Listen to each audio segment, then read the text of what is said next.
தவிர 2023 சட்டமன்ற தேர்தலில் 14% இருந்த பாஜகவின் வாக்கு வங்கி 35% அதிகரித்து 2ஆம் இடத்திற்கு வந்துள்ளது. ஒரு காலத்தில் மாநிலத்தில் செல்வாக்கு செலுத்தி வந்த BRS என்று 3வது இடத்திற்கு தள்ளப்பட்டுள்ளது.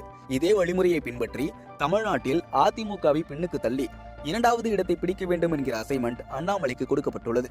அதற்கு அதிமுக கூட்டணியில் உள்ள தேமுதிக, புதிய தமிழகம் உள்ளிட்ட கட்சிகளை பாஜக கூட்டணிக்கு இழுத்து வாக்கு சதவீதத்தை அதிகரிக்க வேண்டும். தொடர்ச்சியாக மக்கள் பணி ஆற்றுவதுடன் மத்திய அரசின் மக்கள் நலத்திட்டங்களை மக்களிடம் கொண்டு செல்ல வேண்டும்.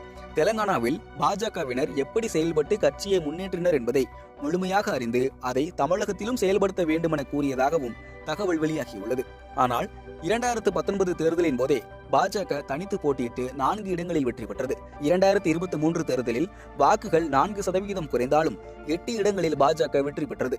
அதனைத் தொடர்ந்துதான் 8 இடங்களில் வெற்றியையும் 35% வாக்குகளையும் பெற்றிருக்கிறது.